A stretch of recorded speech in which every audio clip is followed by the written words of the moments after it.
What's happening with y'all? I'm Jayarson, man. All right. Yeah. Where'd you grow up, man? I grew up in New Orleans. Yeah. Whereabouts? Man, ironically, all over the place because growing up, like my mother, like we had a tough time. So I live on the West Bank. I live downtown. I live in different places in JP. Yeah. I've lived all over the metro area, which is crazy because I know people from everywhere from going to school all over. I was about to say that put you in front of a lot of different people. Yeah, definitely, man. And I think that's a part of my success here in my city.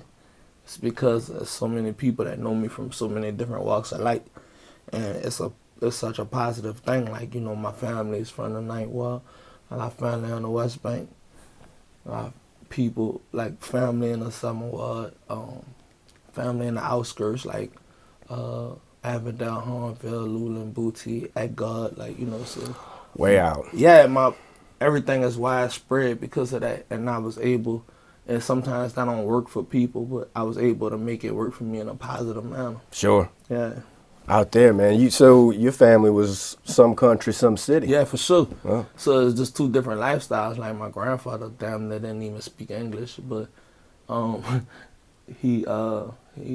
used to be like, man, my grandfather didn't do nothing for me. You know what I'm saying? And then I was like, only thing my grandfather ever did was taught me how to hunt and fish. And my homeboy said he taught you everything that you need in life. And I was like, wow, that's crazy. Right. He did. Yeah. He taught me how to kill an alligator, showed me where to shoot the alligator. All right. Taught me how to put the bait on the hook, how to string up a fishing pole, showed me how to kill the hogs, showed me how to harvest the hogs. Yeah. So it was just crazy because he didn't rock with me. He told me I was a city slicker and I fought too much and I couldn't come to his house no more. I wasn't going to grow up to be nothing but a gangster. And, he said half of this in broken down Creole, so I really didn't understand him all the time, but it came to a point I started understanding him. And it was funny because, I don't know, man, just that aspect of my life just as a kid, like just how much I learned from my grandfather, and he banned me from his house, but he wound up going to sea now. But he didn't even remember his kids, but he remembered me. And that was crazy to me. You struck a chord with him. It was crazy. Yeah. And I'd walk in the house, he'd be like, "Where ugly come from?" Like, it's crazy. I'm like, "Bro, are you see now for real? You just playing?" Yeah. And I would cut his hair and we'll be joking, and I really wanted to hate him, but God got such a sense of humor. I really developed a new love for him as he was see now. Yeah. It's crazy. You know what? There's so many things come to mind when you're saying this for me. Right. One being that if you ever been around a bunch of guys, let's say it's a football team, or like where I work on the boats and stuff, there's a camaraderie going on. And if you don't have a stupid nickname for that guy, that means you just don't fuck with him. You don't like him. You know what I'm saying? For sure. If you're not joking on him here and there and stuff like that, So there's a little bit of that, and there's also a little bit of the old ways. I recall a guitarist, and his father just resented him for his ways, what he decided to set out on his own and go do. He told him he was throwing his life away. Right. But at the same time, every once in a while, his father would pop up, maybe bought him a guitar or gave him his old van because he knew he needed to go on the road. Right. It's like a changing of the guard when it goes from old school to new school, and they might not appreciate some of the shit that we do, but at the same time, they're there for you when you need it. Like, he taught you the things you needed to know, even though he said, "God damn you for it," you know what I'm saying? Yeah. But it sounds like you're the one to come see when the next Katrina comes, because we all gonna eat, right? Yeah, for sure, man. God forbid another Katrina comes, but just even being a military veteran and having to go to survival school and learning like survival tactics and being in a situation where if I had to live off the land, I know how to live off the land. I don't like it. Yeah. I know how to do a lot of things. I could do almost anything with my hands, but I don't like it. You know what I mean? Like, so this is one of those things, man, and I got them talents from my mother, man. Shout out to my mom. I never forget, like I had to be like 14, 13, and my mom was pissed off at me on Christmas Eve because we caught a flat. And she was like, "You don't know how to change a tire on the car?" Like, no. Like, because my dad, like, my dad was smooth as fuck. My dad never taught me shit about working on nothing. And but he taught me so much more about life, but like for us like dealing with tools and all that. Yeah. My mom taught me all that shit, man. That's crazy. Like it's just like even like I'm a barber, right? And that shit was a natural talent because my mom does that, you know. So yeah, shout out to my mom, man, for teaching me how to do shit. And I never go broke. Right. Yeah. It says something about you though that you could cherry pick the people in your family and what they taught you, because oftentimes. Sure. Sometimes maybe you only think about the last good time you had with them or the last thing present they gave you or something, but you talking about life lessons and some real shit there. Yeah. Because I don't think like I don't think you could judge people off like presents or things like that they give for you. Like the gifts I try to get people like my old lady daddy for Christmas, like he dealt with back pain, so I got him like a back massager, you know, something like that. Because I think gifts should be something that's thought out, not like money or a gift card. And that's cool, but I try to relate that to life. Like the gifts that I give people is far more beyond like worldly things. You know what I'm saying? It's like things that you could process and understand. Like so, when I'm talking to people, that's how I try to talk to them. Everything I try to say it with substance and love, and I want my energy to be eternal. Like I want my legacy to be from just he made music, or he did this, or he did that, or he know how to fix stuff, or nothing like that. I want my legacy to be eternal, spread it throughout people, through lessons that I learned, that I've spread it and taught people, and they teach other people. Sure. And that's how I want to be remembered. Like so, everything is done within the legacy of what I'm creating and what I hope to create. Yeah. I want it to be forever. You, so it seems like you place a lot of value on relationships, and when you were coming up, you had to go many places and meet a lot of people. Did you find that some of those relationships were lacking substance, or did you find that they had a lot of substance? Like, how long were you staying in these spots, and did you pick up on that? Like, where does all this fondness of substance come from? I think my mom, she taught me the important values of and my pops too. Like they taught me that come from home.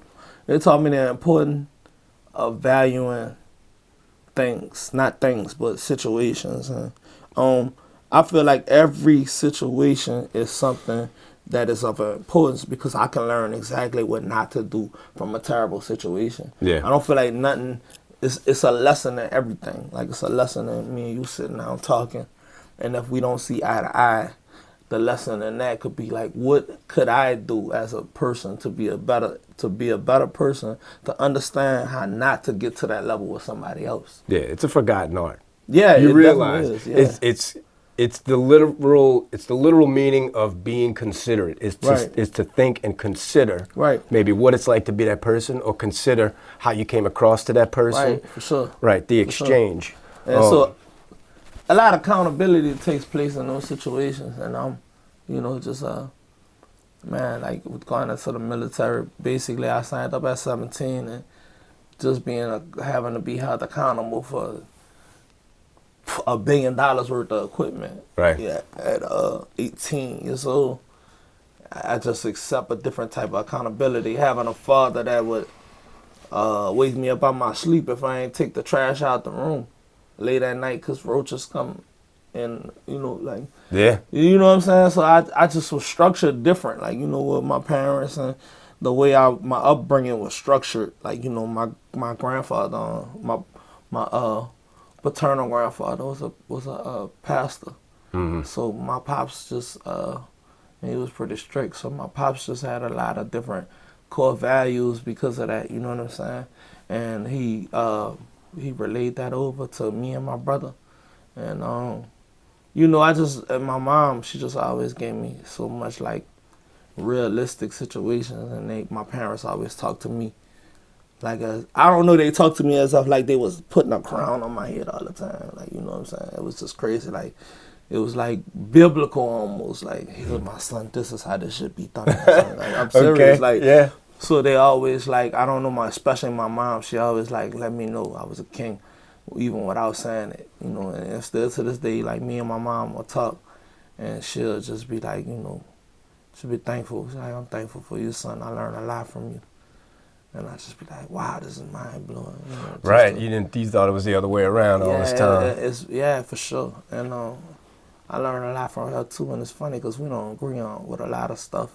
My mom's a hippie, bro, and I don't think peace and love fix everything. I think I don't know what I'll be called, a Gen Z. I think we just switch, like the generation that switched over from analog to digital. You can't like tell us, like they was told they're gonna hide in a bunker and you're gonna get bombed and you're gonna survive. Yeah. Like that's crazy. Like, right. Like that's we can pull up our phone or internet. That's not gonna happen. The chances of that is like, you know, so it's a generational gap, but we understand them because we came from analog and we switched over to digital. Yeah. And we understand our children too because the games that they playing, we was the first people to play Mortal Kombat. Yeah.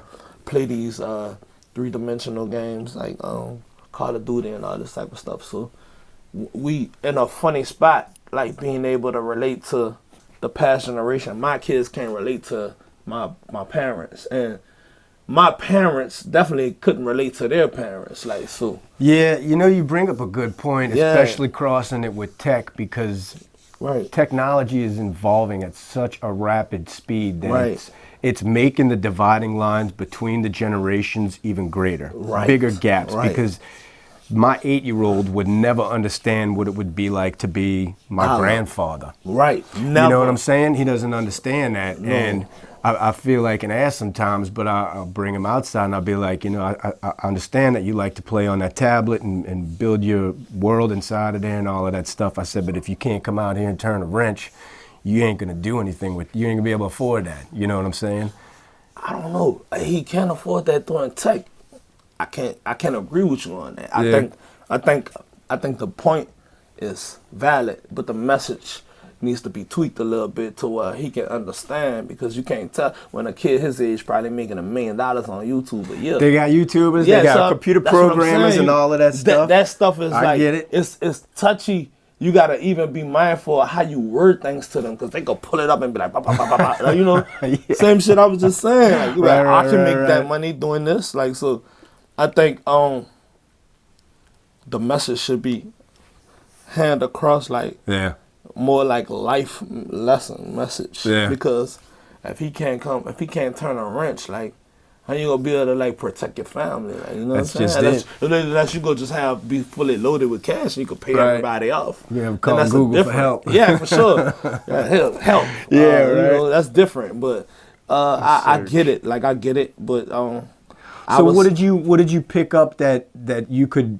Because you said you like to work with your hands. Your grandfather taught you a few things, but that was more outdoor stuff. Right. Now, before we started filming, we were talking about your Caprice Classic. Yeah, for sure. This is something that you're into as well. So where did you pick up physically working on things with your hands that didn't have to do with like the hogs and the gators? And all that I don't know, man. Like I explained, like I think that shit was just more like a natural talent. Like some behavior patterns are hereditary. And I think that shit come from my mom and her side of the family. Like, my mom sews clothes. My mom knows how to do work on cars. Okay. My mom, like, it just came from, just being able to naturally do it. Like, it's not nothing that I ever wanted to do. Mm-hmm. It just came from, it just came from being a hands-on learner. And I guess, like I said, it's just a natural talent, like cutting hair and shit like that. I don't think none of these things are the same, but I think they all coexist in like art, kind of, sort of indirectly. And, that's where like the love I have for art, more or less transcend into being able to work with my hands. Yeah. So I look at my Caprice Classic. That's art to me, like, you know. Yeah. So I would go out there and just. You know, just simple it's creative shit. expression. Yeah, like change the battery out. You know, I changed out my alternator on there before. I messed with my transmission on there. Yeah. It's just going out there and figuring the shit out, even if I don't know it directly.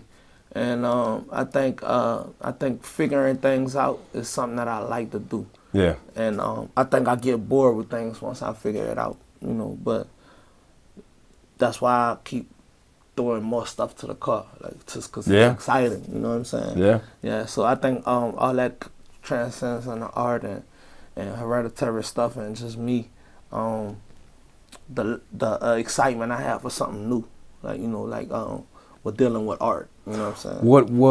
What was looking back, I guess, what was your first means of creative expression? Were you drawing as a child? Were you writing? Poetry. Okay, you were writing. I won a young authors contest. I had to be like in first grade. Okay. And I always was captivated by music videos. You know, like Rump Shaker, Das Effects, LL Cool J, I'm Bad. I was a little kid too. I just remember him being in that ring, and I thought that was just so creative. I was like, he's in the ring, like wow. He's saying he bad, like and showing his expression and like how he was in a costume and stuff like. And I think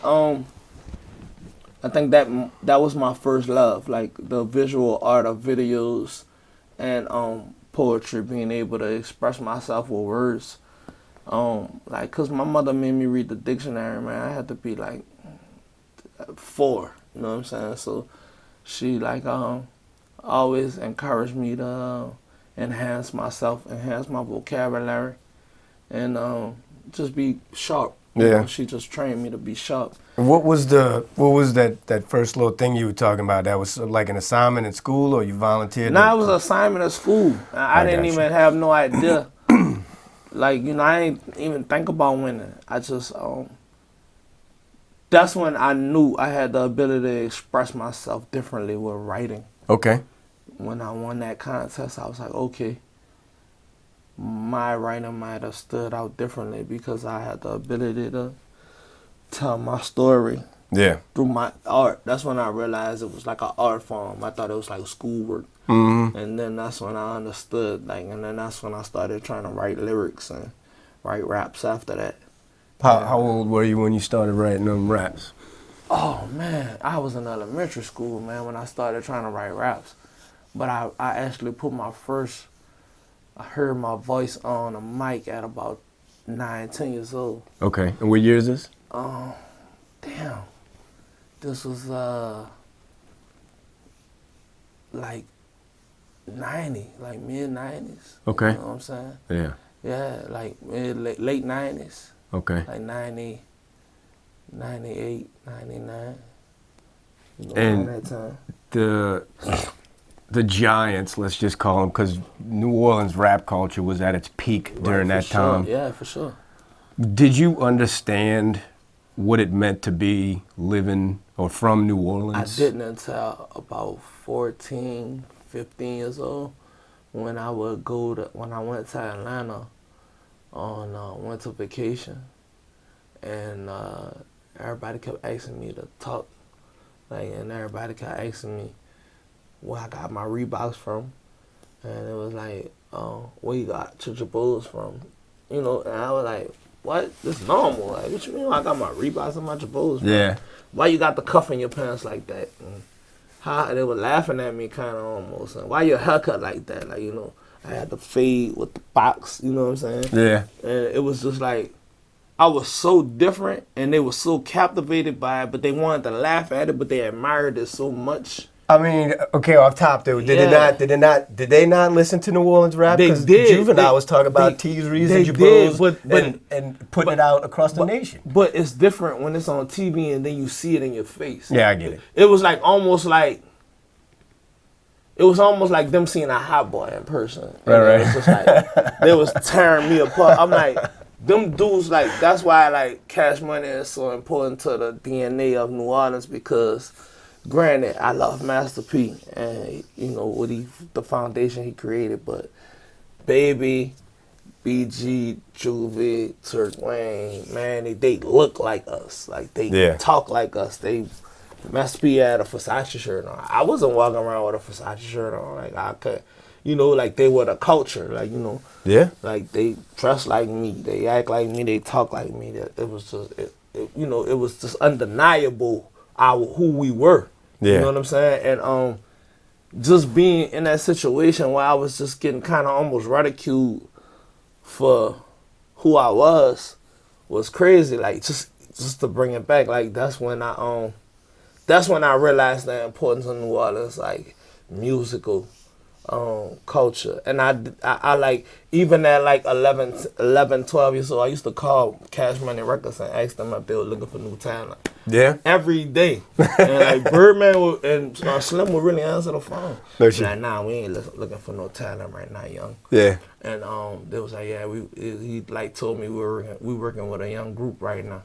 We ain't looking for no more youngsters. And it was the Hot Boys. So just even being a part of that, just being a fly on the wall with right. that. Like, you know what I'm saying? Yeah. Just watching Cash Money Van ride down the neighborhood, sticking Cash Money stickers on stop signs and shit like that. Yeah. That's just a different type of like wow for me. You know what I'm saying? Just being like one of my friends, uncle was like running with Master P, you know, like, so I always tell people like in New Orleans, you either No Limit Baby or Cash Money Baby, right?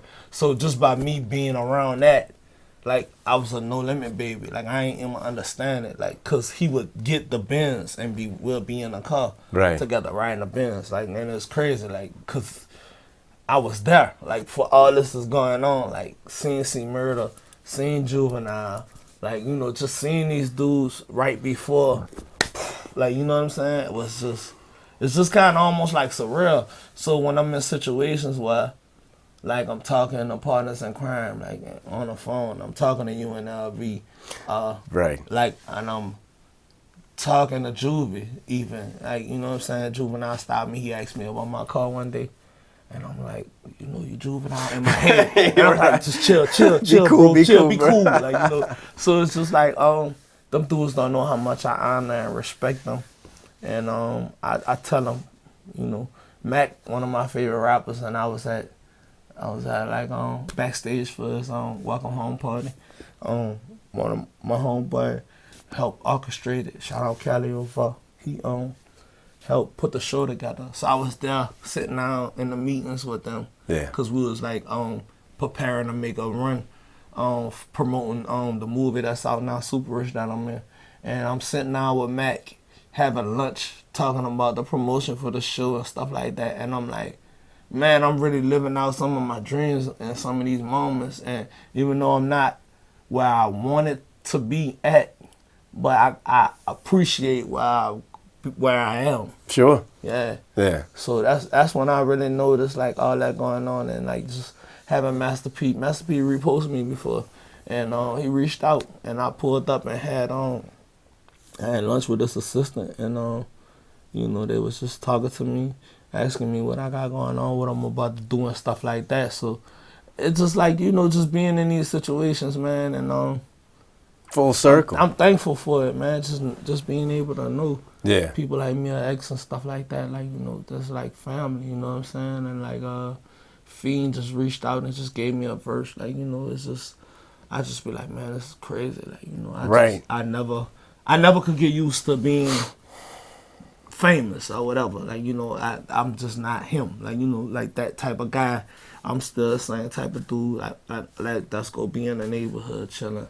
You know, not recklessly. Like, you know, just I'm in my environment. Like I don't know nothing else. Like, you know, when I leave here, I'm like super homesick. Like, you know, so I don't know how not to go to the gas station and get a white T-shirt and a plate of food. Like, you know what I'm saying? Well, you know, it's funny when you were talking about Cash Money, No Limit, when you were young, trying to get on, and the Hot Boys were just getting amped up. All these people that you mentioned, that's the exact same vibe they put off, because it's the exact same thing that they did. You never felt like, when they performed even, they would put on a great show, but you never felt like they looked down their nose at you, or that they retreated to some place. They always went back to where they came from, and it made them super relatable. And when you grab your support from around you locally, Right. and people can identify with you. And you take some of that culture with you, like you say, you go to Atlanta, Right. and they're just soaking this in. They're Right. getting the genuine article. Right. They're getting to know what it's really like to be from there, or speak to someone that's really from there. Right. And I think that's potent. That's powerful. Right, for sure. I tell people all the time. Like, I go to other cities and I be like, I ask about the artists from there, and they'll be like, nah. I be like, man, we not like that in New Orleans, bro. Like, our like Juville pull up right now and smoke with you, bro. Like, you know what I'm saying? I ain't saying like, you know, like we not untouchable. We understand where we from is dangerous, like, you know, but we just so down to earth. It's no, like, we not on no diva type of time, like, you know. Yeah. And I think that's just the essence and the beauty of where we from, man. Like, it's just like I met PJ Martin and for the first time. And dude was super cool, man. It's the same day I met Mac, you know, for the first time. And you know, Mac called my phone, like, you know, like I was in the studio, I stopped, say, hey, cut everything off. Mac calling me, like, you know what I'm saying? He was like, what's happening, young fella? And I was like, what's up, Mac? You know, and he was just like, man, my son rapping. You put me in touch with people. I got some beats. I sent them like 10 beats. I stopped everything I was doing and just sent them beats. You know what I'm saying? So it's just like just watching how them dudes they did a great job of laying down a foundation of like what your conduct. You know what I'm saying? And I applaud dudes like Misdemeanor Partners in Crime, Master P, Juvenile, BG, all these dudes are so homegrown. Yeah. You could smell New Orleans on them. Like, you know what I'm saying? And UNLV and all that, man. The list is endless, bro. Like, yeah, because the time, you got to realize, I'm a little bit older than you, the time frame that you're talking about, 94, I was graduating high school. That was like the height of New Orleans rap. Right, for sure. And so that's what I remember. That's what I came up on, like Black Menace, Mr. Ivan, Magnolia, Slim Soldier, Slim, all these people, and Feel I Feel. Right, I mean, Feel I Feel, man. Shout out to Uncle Phil. I tell him all the time, because Feel I Feel was like the foundation of like something different that transpired in New Orleans. And I always tell him all the time, like, thank you, because for downtown artists, you know what I'm saying, rappers that represent downtown. Yeah. Feel Like Phil was doing that in an era where it just wasn't cool not to be from uptown. You know what I'm saying? Right, it was kind of overshadowed. Yeah, it was overshadowed because of that. And him and LOG, they just still put downtown on their back in a different way. Yeah. And I love them to death for that. And just man, I be on three-way calls with them dudes. Like, you know what I'm saying? And they be like, what's happening, nephew? And I just be like, man, it's crazy. I'm like, this crazy. I'm on the phone, Feel Like LOG. Like, you know what I'm saying? Right. And them dudes, you know, I be like, I'm gonna sample this. They be like, go ahead, you know. What was he was signed to Slaughterhouse, right? But yeah, was that his label? Untouchable was basically like, I don't want to mess up the history, but from what I understand, Untouchable Records was LOG's uncle's label. Okay. LOG uncle left it to him though. All right. So Feel Like Phil was initially signed to somebody else, but then everything I think went under Untouchable. Gotcha. You know what I'm saying? So all right. That's the history that they told me out the horse's mouth. And I don't know, man, just being a part of that, man. Like, I don't know, just being able to be in that vicinity of all that stuff, man. I'm just super thankful, you know what I'm saying? Yeah. Well, I mean, you know, I think being considerate goes a long way for you there, too, because you had the presence of mind to realize that you were witnessing something important. Yeah, for sure. For sure. It's something important. And I love their support, man. Feel Like Phil just posted me today. So, like, ironically, I ain't talked to him in a couple months, maybe a month or two, but it's the love still there. Yeah. Like, you know, y'all fat post me out, you know, it's crazy. Like, you know, because a lot of people don't, like, what's happening in New Orleans is that it's getting diluted, the importance of who them dudes is. So I'm in between generations, so I try to reiterate and let them know the importance of like keeping our culture preserved and sounding like us. Yeah. Like, you ain't gotta rap on a bounce beat all the time or nothing like that, but just preserving the DNA of who we are. Sure. Because if we lose the sound and the make of who we are, we won't be us anymore. You know what I'm saying? We'll be somebody else. And nothing wrong with being influenced by Chicago and Atlanta, but I'm just a firm believer them dudes influenced by us. Yeah. You know what I'm saying? Because it's no beat that's not Manny Fresh influence right now currently. Like all these drum patterns and all this stuff come from Manny Fresh, and then when they try to make a party record, there's no beat that's not influenced by the stuff that Black Amal has done in the industry as a producer. And I just hear New Orleans every time I cut the radio on. I hear the influence, but Yeah. I think I think it get diluted because it's easy to like artists always trying to do what trendy or was working, and then we live in an era now with this TikTok stuff and all this stuff. Like artists are pressured to make content instead of being an artist, and it's just the era that we live in. And even me, I have to adjust and understand how to make content, but it's balance. Like you can't just chase content all day. You gotta feed in. You got to be 33, 33, 33. You sure. know what I'm saying? Yeah. 33%, 33.3. I broke it down like that if y'all don't understand what I'm saying. You know, content, artistry, and whatever else, that balance, whatever that you do that's going to line up to making the people understand who you are.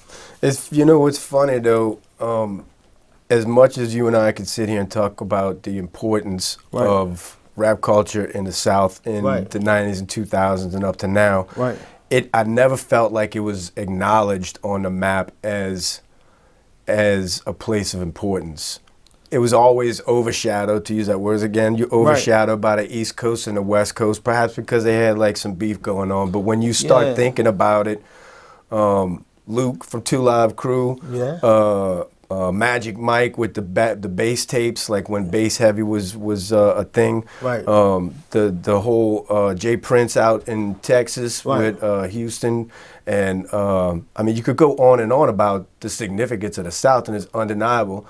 But at the same time, it seemed like everybody else was just looking up here, and they wasn't looking down here. Do you know what I'm saying? Nah, I think you know, I think it's changed now currently. You know, with Atlanta taking the game and putting it in a chokehold for so long, and I think like more like Chicago got it and it went back. It went to Memphis currently now, and I think like politically they was just battling something that was just bigger than they understood. Like even with, you know, just like you said, you're a little older, but I think even with the Ghetto Boys being such a significant foundation in culture, and 2 Live Crew, Luke, Uncle Luke, like, you know, and all that stuff going on, I don't think it was enough of a power shift of what New York being a mecca and the West Coast fighting back and forth with New York. I think it was more alluring to the media to portray this East and West Coast dominance, which eliminated the South out of the talkings and because the Midwest of the media. because that of the makes media. Sense. Yeah. And I think that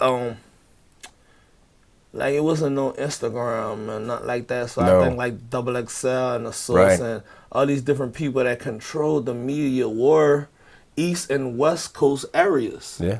So I think it was just politically structured for the South to get eliminated. But because of the South's unique sound, like, and our unique accents and stuff like that, because like an Atlanta rapper doesn't sound like a Houston rapper. No. You know, and a New Orleans rapper doesn't sound like an Alabama rapper, and a Miami rapper doesn't sound like a Memphis rapper. Yeah. So you're dealing with all these different sounds. Like Miami is sounding more like bass booty music or Caribbean influenced beats. Yeah. New Orleans is sounding like something that sounds like nothing with slightly Caribbean influence. Yeah, you can have Caribbean influence, Haitian influence. You're gonna have Spanish and French rule at different times over the history. So it's different. Yeah. Like so, and all these other southern places don't have that type of rich identity as such as New Orleans and Miami has. Yeah. Like, you know what I'm saying culturally, but I think like it was political. Like it was just separated politically. Like how they eliminated the South out, but then you had like Outkast stood on their platform, and it was so disruptive that it blossomed into something. Yeah. You know what I'm saying? And once the South got it, man, it's just been in a chokehold ever since. So I think the overshadowing was purposely done. because I think they knew if it ever got to the South, it was never gonna come back anywhere else. Hey, have you heard about Neworleansmusicians.com? It's a place where articles, music videos, interviews, and streaming music from Louisiana musicians can be found. Fans can join free. Music business professionals can join free too. And Louisiana musicians can join for free as well. It's also the place where Louisiana bands go to network and get free promotion. We've definitely got plenty, like this band. Check them out.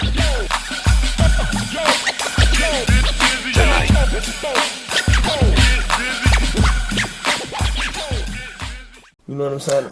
Never gonna come back anywhere. Is it like what, like the Crown or the being the epicenter? Yeah, like okay. Atlanta is the mecca of hip hop now.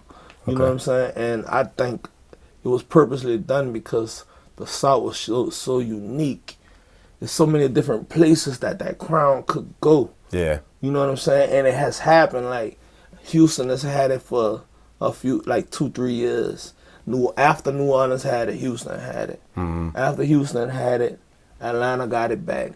Atlanta, then Memphis got it. You know what I'm saying? Then Atlanta got it back. Now Atlanta and Memphis is going back and forth, but Atlanta's still the mecca. So I'm just saying, like, it's difficult to get the crown of the musical influence back to these areas because Cali is his own world. Like, that's why Kendrick Lamar is doing such crazy numbers, because Cali speaks to a different type of world. Like, it's a whole culture that is out of touch with anything that the South is doing. Like, the gang culture is a different world. Like, you know, and because of that, they can make music like in their own situation. There's so many people in California. Like, it's millions of people. Like it's its own demographic. It's a large one too, right? Like, they can support an artist. Yeah, so you got situations that's happening.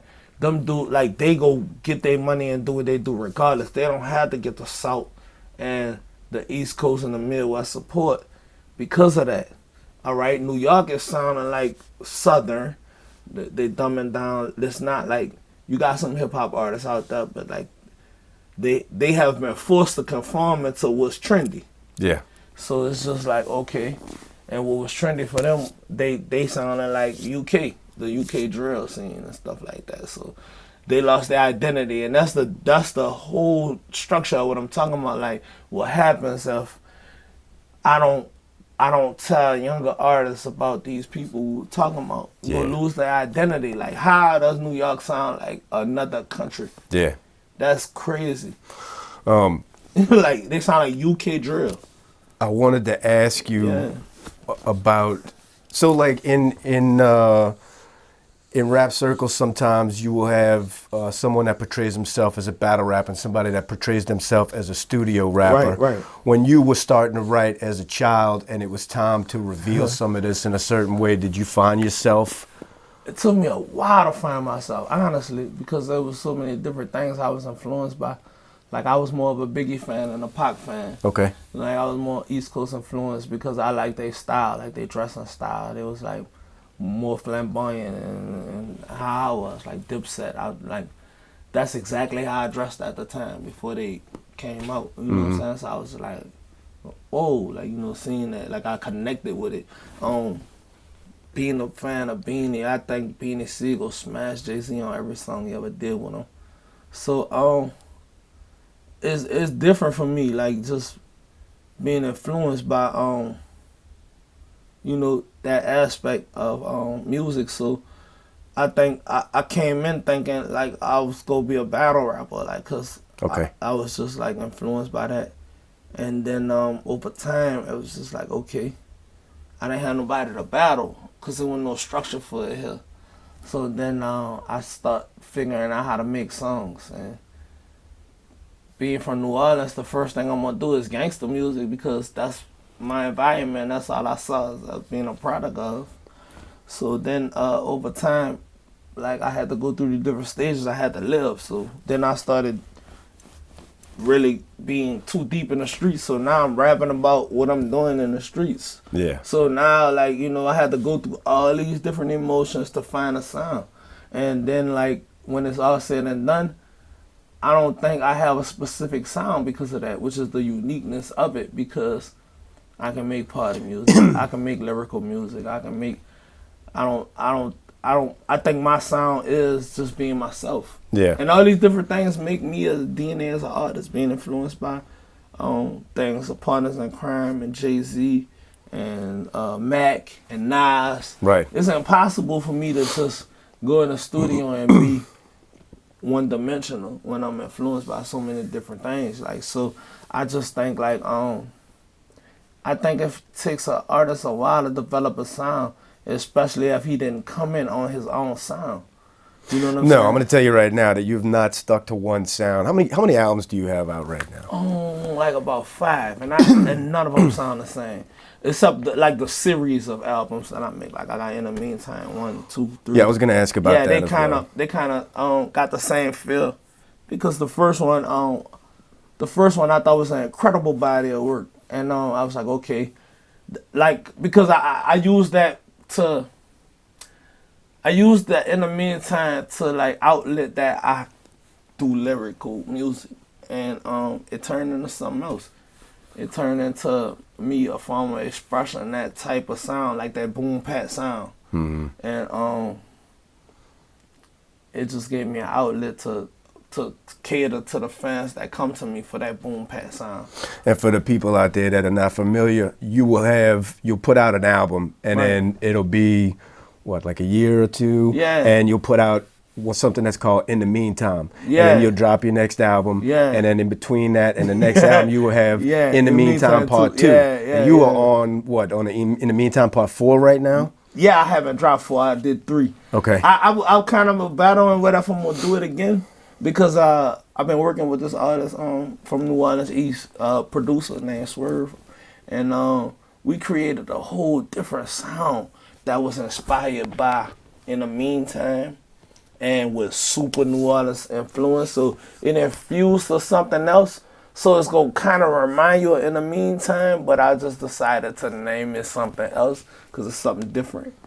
A lot of your albums are, and I'm not going to play like I'm familiar with your entire catalog, but I've listened to a bunch of stuff. And your first album is... help me out. Trap Chronicles. Trap Chronicles. But it's Trap Chronicles Part 2. Why is that? Yeah, because one had some clearance issues. Okay. And I couldn't get it out. It sounds to me like, and I realize we're going back. That was 2013, 2012, somewhere around. Yeah. It sounds to me, it plays out like a mixtape. Yeah, basically. And it's got that feel. Yeah, basically, it does. And that's what was going on at the time. It was hot at the time. It was hot at the time. Like having an album sound like a mixtape at the time, that was the thing to do. Yeah. And like uploading it to that Piff and all that type of stuff. Right. So it sounds like exactly what it was. And me and K Margo, like he produced the whole project. K Mar like saw something in me with that project, and he felt like, man, you should be on side like Saguchi, man, and doing stuff like that. It's the same thing. So he like, came out goes a producer I really grew up with, and he that's where Trap Chronicles 2 come from, and we recorded that in the closet, man. It was like real raw. So that album was different for me. It was special, man. I had girls knocking on my door as I'm trying to record. It was crazy, man. I'm talking about crazy time in my life, man. That just bring me back, just thinking about the whole process of making it as I'm sitting Sure. here. Yeah. But that's something that is special about music, even music that you don't make, is that they are time capsules. They reach out and they grab a piece of your life and they preserve it for you. You could always go back to that work and revisit that part of your life, and that's divine to me. Right, for sure. What came out after In the Meantime Part 1?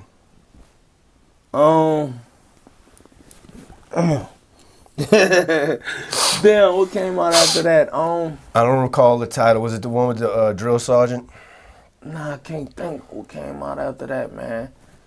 I think I put out an EP after that. Oh, okay. Cause I'll put out EPs too a lot, just not to go ghost. What is the span of time between albums? Like, what is that? What's going on during that time for you? Man. In between, you just finished the album. I would presume that you're trying to get things cleared and legally put away. Let me tell you, like, half of my album, I was fighting cases. Like, honestly, like, so the time gaps comes with like legal issues. Okay. Like life, you know what I'm saying? The time gaps for me came with life, you know what I'm saying? But then like, I figured out how to balance life and no matter what was going on and music.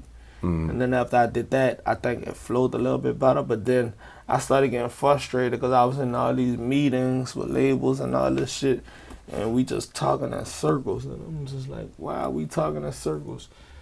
And like, nothing was favorable to me. Like, nothing I sat down and discussed deal-wise was something that I would do. And it's just like, it was so aggravating because I just had figured out how to make, like, just think, like, you put $250,000, $500,000 into something, and you finally start making a little something back from it, and they want to own everything. Yeah. And it's like, what? Yeah. I'm like, that's not even, so you want me to double what I owe myself to owe you too? That's crazy. Yeah. Like, so, you know, I had to take a step back and learn the business sometimes. I had to take a step back and be the case. I had to take a step back and be a dad. Like, you know, so, like, life happens. And okay. Yeah, like, that's what happened to me in the middle of gaps, because the creativity, that never always there. I'm always in the studio, like, always recording, because I just feel like it's a tool that just always need to be sharpened.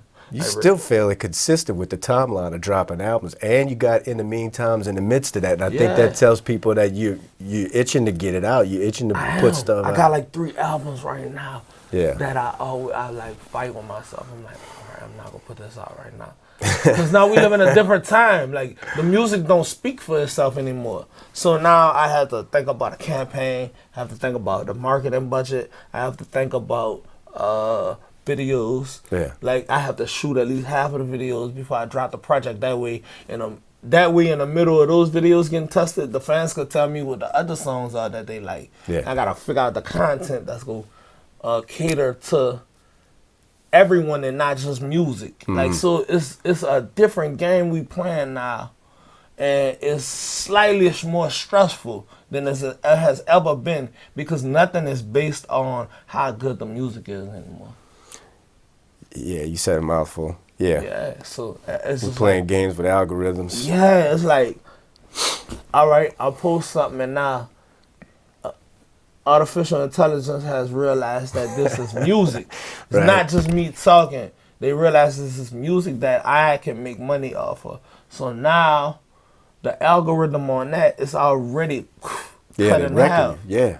So it's like, okay, so how we eat now? Okay, we gotta play that game. You gotta play the marketing game. You gotta figure out which blogs go post it. You gotta do collaboration posts. You gotta do all this shit that has to be done, and I'm the label. Yeah. So it's not like I can't afford to make any reckless decisions or put out some bullshit that's not, because the music will be great, but it's gonna be bullshit if I haven't put my best foot forward and getting it out to the mass.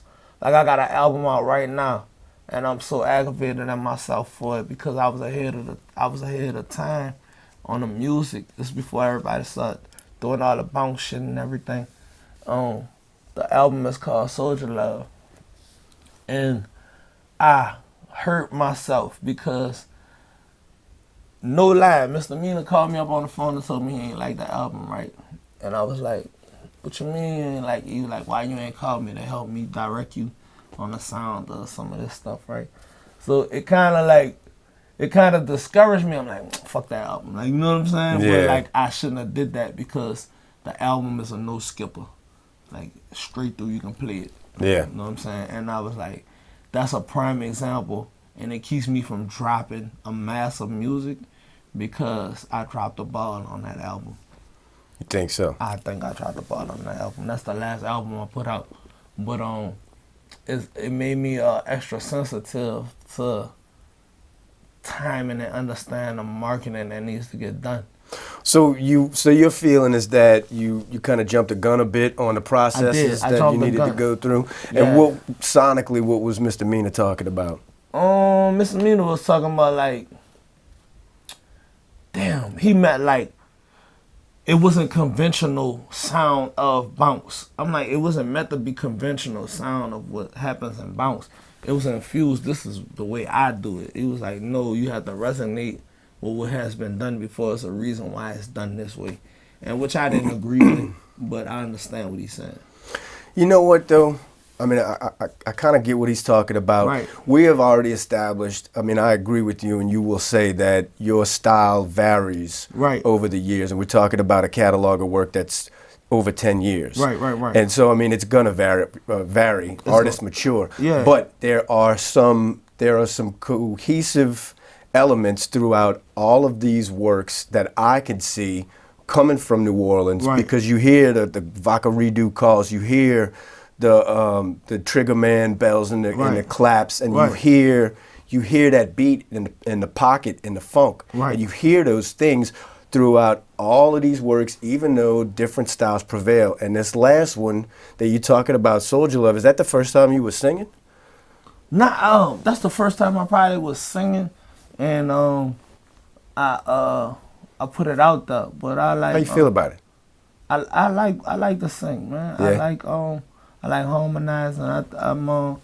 I'm really a lover boy, like, you know what I'm saying? So Yeah. I really enjoyed making that type of music. I really wanted to make like an R&B album, but I was just like, it's just an idea, but it's just not time for that. Like, you know, as you grow as an artist, you're gonna mature. You're gonna want to do different things and try different sounds. But singing is something that I used to do on mixtapes that's unreleased. Okay. And it's just always something I was into doing. Like, you know, I like making music that ladies like. You know what I'm saying? So it's just like one of those things. Like, but that's the thing with me. Like, I might wake up and be like, I'm about to go sing today. Or I might wake up and be like, I'm gonna go rap some hardcore lyrics. Or I might wake up and have PTSD about getting pulled over by the police and having work in the trunk. Like, you know what I'm saying? So Yeah.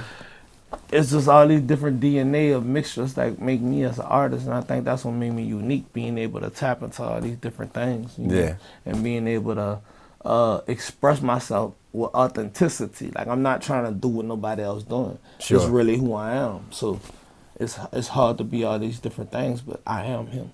I'm those different things. You know, I mean, it's not that people, at least true human beings, it's not that they want to be other people, the unique ones. It's not that they want to be those other people, but they will borrow from that blueprint. Like, you talked about the importance of Master P as an entrepreneur. You talked about Biggie being one of your favorite artists, and now you're talking about singing because you want to make a song or an album that appeals to the ladies, which is exactly what Puffy did with him. I don't know if that comes to your mind when you think about these things, but you kind of bring in elements from these different people. Yeah, man. I think it's subconscious, you know. I think it's just understanding business and understanding artistry combined in one. Cause like, even with me, like, you just don't get an artist. Like, I come to the table with business which made it extremely difficult for me to sign any deal because I understand business. You know what I'm saying? Right. So you know, like how you said, like, all these different things, like, you don't just being influenced by the business of Master P, being influenced by the authenticity and business of Cash Money, understanding like how Puffy marketed Biggie, you know, understanding, like, even understanding how controversy kicked off what made Tupac enhance. Tupac became like untouchable after making Hit 'Em Up. Like, it was just like it wasn't like he wasn't a superstar already, but it was just like a different type of jump, like with the controversy of gang culture that artists from the West Coast, representing the West Coast, could make. You know what I'm saying? So it's just me understanding the dynamics and all the timelines of music that I've seen, And I guess subconsciously I handle my own business the same manner. Even though I'm not a controversial artist, I understand how controversy can enhance Sure. things, and I understand how appealing to ladies like Biggie Give Me One More Chance is an incredible record. Yeah. Probably one of hip hop's top 100 records ever. You know what I'm saying? So I just understand all these dynamics of art and business, and I think that's what makes me more advanced in the situation with everything. You know what I'm saying? Yeah. Yeah. Can we talk a little bit about Murder Cappy, the album? Yeah, Murder Cappy. That's when I found you. That's when crazy. I found you at that point. And it caught my eye because I saw the titles. Right. And I'm like, what is this dude doing? So I get on there, and it's not because they're features. It's just, I was left thinking afterwards, I was like, is this dude paying homage, or is this a marketing ploy, or is it a little bit of both, or like, what's going on? It was homage. All homage, man. It was just like a, it was just like a okay, because at that time I felt like I was the #1 artist in New Orleans at that specific time. Mm-hmm. And I really felt like that way. I was like, man, I'm putting a city on my back. So let me let y'all know about all these people that I was influenced by that you may not know. Okay. And it was homage, but it was a great marketing strategy that I wasn't even thinking about it in that manner. But just like, you know, because even when I used BG Voice, I like reached out to everybody entity that I use, I reached out to them. Uh-huh. So like I reached out to Philadelphia, LOG. Of course they told me go ahead. I couldn't reach out to Baby, of course, but you know, and our Master P wound up reaching out to me through that. You know what I'm saying? So Murder Cappy, probably if you want to listen to the DNA of New Orleans and understand who I am as an artist from here, that is the album you should go listen to. Absolutely. I don't think that album has one skipper on it personally, and I don't take that lightly. I think Tunchi is the weakest song on there, but I really like that song. I can tell you right now, and I'm being 100% honest with Right. you, when I go to listen to anything off of that album, I just start at the top and let it That's play the crazy. whole thing. Yeah. And there's few people like that for me, Right. that I could name throughout the history of my life. Because, I That's mean, crazy. everybody's lives these days is run by playlists. So they're Right. grabbing hot singles and then they're moving Right. on. Right. Because sometimes the album might not be all that great, but Yeah. they got that one song. They start But off there's... strong, yeah. I just found, for the people out there listening, what I was referring to is that a lot of the songs, not all of them, but a lot of the songs on Murder Cappy are named after prominent New Orleans rap artists. Right. All of them. from the past. Yeah, all and of some of them. them still relevant today, I should say that. Yeah. But ones that are very important that have made a mark here. LOG. And so that caught my eye because there are things that happen over time where you look at a new artist and it's Right. plain to see they just don't give two shits about what came before them. And that aggravates me because Right. I feel like you're a young punk. You know what I'm Right, saying? right, for Like, sure. show some respect. Right. You might be the hottest shit out there, but But show still. some respect. Yeah. Right. So, you know, if whatever beats like Migos and Bone and all, whatever, who cares? But so I saw that and I was like, this is brilliant, this is Right, genius. And then I right. started listening to the songs and I'm hearing those New Orleans elements in Right, there. right. And I was just glued from then on, bro. When I was making that project, I just was like, man, this gotta happen after this. You know what I'm saying? But guess what happened? The pandemic. Right. And at the peak of my career, when I'm supposed to go on swing in the morning and all this other stuff and all this marketing that I pre-advance paid for, it didn't work out because I couldn't get there. Damn. Yeah, so at the peak of my career, I mean, everybody posted me. Atlanta Top 20, me and Jack Joe, which is me and X-Son, we got this single that went crazy, got a Billboard plaque for it, so I'm feeling like, yeah, I'm him. And the pandemic happened, which like totally hindered me moving around and being able to capitalize doing these shows and being able to capitalize. And I still was moving around doing like, I did Off the Porch in the middle of the pandemic and stuff like that, but it was just like, it was terrible, man. I was even got to the point like I was gonna sign a deal with Vamp Life, you know what I'm saying? Shout out to my homie International T, he helped me put that together. But then when the label started focusing on doing these pandemic features and all this stuff they had going on. Like, they called me, but it just wasn't clicking. Like, you know what I'm saying? And I'm like, damn, like, you know what I'm saying? Like, because sometimes in life you could have, you could have did everything right. I put the right budget in behind it. You could go back and look at the videos. Like, I did the right marketing. I paid everybody. I did everything I was supposed to do. I took my time. That's the first album I actually mixed and mastered. Like, you know what I'm saying? And it just didn't pan out. Like, who could have called that, right? You know what I'm saying? Shit, like, you know what I'm saying? But I tell you what, I made the most money I ever made off of that album than anything, still to this day. But it just was like, damn, like, you know what I'm saying? Like, it left a bittersweet taste, and I don't feel like the city got behind me with that one, because it probably was a little bit of a pompous move, you know what I'm saying? For people that don't understand, they probably took it as a sense of arrogance, but I think, like, the OGs respected it, they supported it, but, like, I didn't get that overall. I don't feel like I got the overall support I should have got with that one, you know what I'm saying?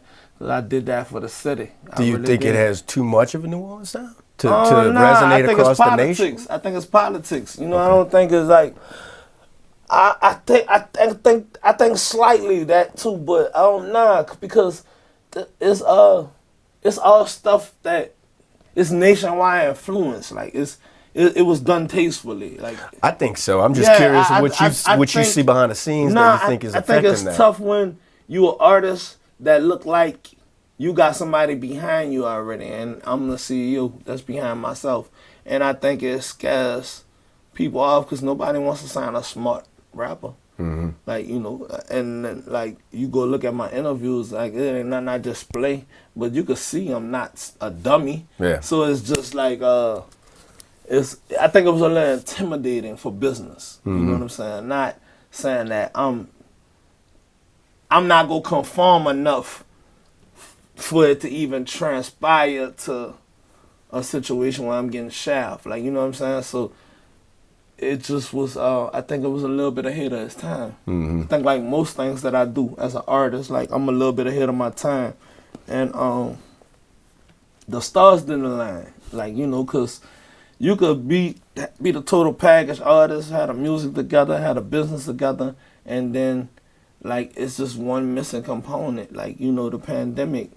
I think without the pandemic, we in a couch in New York talking about this. Like, you know what I'm saying? So I think it's just it wasn't time. Yeah. As much as I would want it to be time and things that I done, it just wasn't time for me right there. That particular instance, you couldn't call that. I mean, that affected everybody across the board like it affected you. Yeah, I couldn't call that one. But as far as anticipating dropping music, right? Because it sounds like you ready to get it out. You got more that you want to put out. Oh yeah, and you're just trying to put things into place to be able to put it out properly with the proper backing and such. Yes. I mean, you're at war with yourself. You're playing patience games. You know what I'm saying? For sure. I'm at war with myself for sure. Yeah. And I don't know. I think that's the biggest war that we all have. Me and my partner talk about this. Like, being at war with yourself is just something that you're going to be at war with in life, because you ain't at war with nobody else, really. Yeah. You know what I'm saying? So I just think I've been defeating myself a little bit with the war in a manner that's not been conducive to me in that music aspect of my life. Sure. But in other aspects, I've been less distracted. You know, like, I just got my 2nd degree.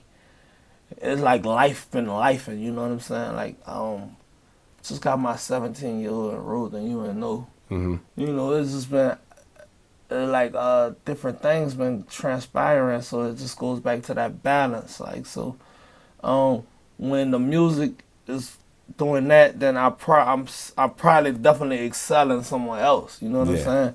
And it's just difficult to take just per se a $30,000 budget and pump into a project. You know, that's low ball. You know what I'm saying? And Because I'm the label. And pump into a project properly, get the right features and do the right things. And then that shit don't excel and it don't transpire. And then you have turmoil in your household from it because you took a chance on yourself at the wrong time. Sure. So it's about understanding when it feels right. Because I can't explain it. When it feels right, I know it's time. Yeah. You know what I'm saying? I'm like, okay. Because I got music, it's not time for that music. Like, I got some cold weather sounding music. Like, you know, it's not time for that. Okay. And I got like a bunch of new bounce records I never put out. Yeah. Where everybody's saturating bounce. It's not time for that. It's time for Right. innovation. Like, you know what I'm saying? It's Yeah. like, I get it. I get what you're saying. so it's just like, the music that I have ready, it's not time for it. Like, you know, like, damn, it's not time for this. That's insightful though, and I Yeah. think that's good to say these things Yeah. for the record because some people need inspiration like this and they need thoughts to cross their for mind sure, like for this. sure. These It's are not lessons time. everybody. Because, like, you can't, because then I put out the bounce records, then I get put in a box with trendy, like a trendy sound. I'm trying to be trendy. Like, I'm not trying to compete with the youth in that manner of trends. Sure. Like, you know what I'm saying? Yeah. Like, so it's just a bunch of different things that come into play. As a businessman, doing what's correct for business is not always doing what's best for the artist. That's why the label and the artist always have turmoil. Sure. Because what's best for business is not always the best thing to do as an artist. Sure. And what's best for an artist is not always the best thing to do for business. What can you tell some aspiring musicians out there about the business end of this that has maybe a resource that helped you along the way? I interviewed a guy and he was talking about how he used YouTube Let me tell you classes. what I did. Like, you know, I found whoever do whatever I need to do, I found them and I paid them to teach me. okay, That's the best way I can tell you. Get you a mentor or get you somebody that know how to do it and pay them for their time and learn it. Because that's part of you investing in yourself. Sure. And that's the best way I learned. I didn't learn from YouTube or anything. I learned from people that actually was doing the shit. Okay. Hands on. And then whatever they told me, I went back and researched. And then I spent months researching it and digging and finding out more information and figuring out what I want to do, because that whoever on YouTube, whoever you pay, their path might not be your path. You get what I'm saying? Right. Like, they might be talking from an aspect of a West Coast artist, you know, and, you know, just per se. And I'll tell you, find somebody that's more within the demographics of what you do. You know what I'm saying? Because, like, even though it's music, it's just different languages. Like, you know what I'm saying? Like, yeah. It's just like, it's just crazy, especially, like, just put it to example, like, being from New Orleans, like, uptown and downtown artists, we don't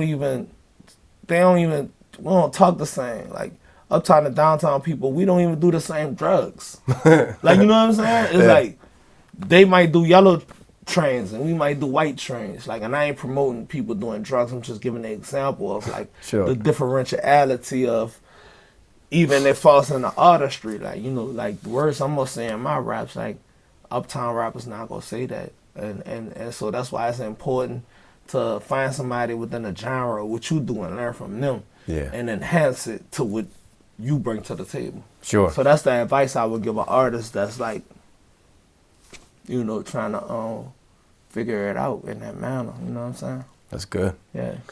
Tell the people where they could find your stuff, and maybe you want to touch on what's coming out next. Oh, I definitely can. You can find me at _JAYARSON. That's my stuff on all handles. And if you can't find it that way, I swear Google Jayarson, Jayarson.com will pick up all the merch stuff and all that stuff will pick up. So if you're looking for me, you can find me there on all streaming platforms, JAYARSON. That's Jayarson. No spaces in the words, it's all one word. And what I have to come, I'm working on movies. Like, my acting career is definitely, like, taking a positive turn. You know what I'm saying? I got an infinite amount of music that's unreleased, that's really ready to be dropped. I got a project called Dope Boy Tears. That one is go like really. That one is go. That's serious. It's a serious project. I probably was going through like the toughest time of my life. So these songs are so dark, Okay. but so beautiful. Like, you know what I'm saying? Like, Yeah. it was just like a transition of me understanding that the relationship I once had with the streets and a alluring aspect of it is not as alluring anymore. As I'm as I'm maturing and realizing things like what I thought I knew, I'm unlearning. You know what I'm saying? And it's been a painful process. Like it's been excruciating process. And you could hear the tears fall on the ground as I'm recording. You know what I'm saying? Yeah. So, and I got a project called A Diplomat, and that project is it's funny because I use the titles of the songs are cities that I've been to, cities that I plan on going to. Like I got a title named is Jacksonville. These are the songs names: Jacksonville, Congo, Trinidad, Tobago, London. You know, these are the cities I've been to, and it's called A Diplomat because I moved around all over the world. Nice. And I'm just talking that talk on that, like it's just raw. Like I got a song called Minnesota, the video out already, the song's out. I'm basically breaking down like a situation that happened in Minnesota where I got a friend and his brother told on him. Like, you know, it's crazy. So like that project is like a EP, but it's like a short taste for something that I do that most people that's been here with me for a while. It's like a lot of storytelling. Okay. You know what I'm saying? So it's quick though, cause these songs are like 2 minutes long, but it's a nice project. I really like it. I really haven't put that out yet because I'm mixing a record with Fiend on it, and I listened to it and I'm like, all right, I'm gonna put a couple more features on that one. So y'all just stand by it, man. I promise you, y'all be patient with me. It's gonna be worth the wait. Everything I've been doing lately, I've been trying to perfect it, which has been causing me to really take time that I feel like I don't have. But I thought in life I always need more time. I just need less distractions. You feel me? Yeah. Yep. All right. Well, thank you for your time, man. Thank you, man. Thank you, David, you. bro. I appreciate you, man. It's been love. Like, it felt like I was talking to family on the For sofa. sure. Yeah, man. It didn't feel like you know, like no labor, scrutiny. Yeah. It was natural, man, and I appreciate you for that. Cool, man. Yeah. Definitely.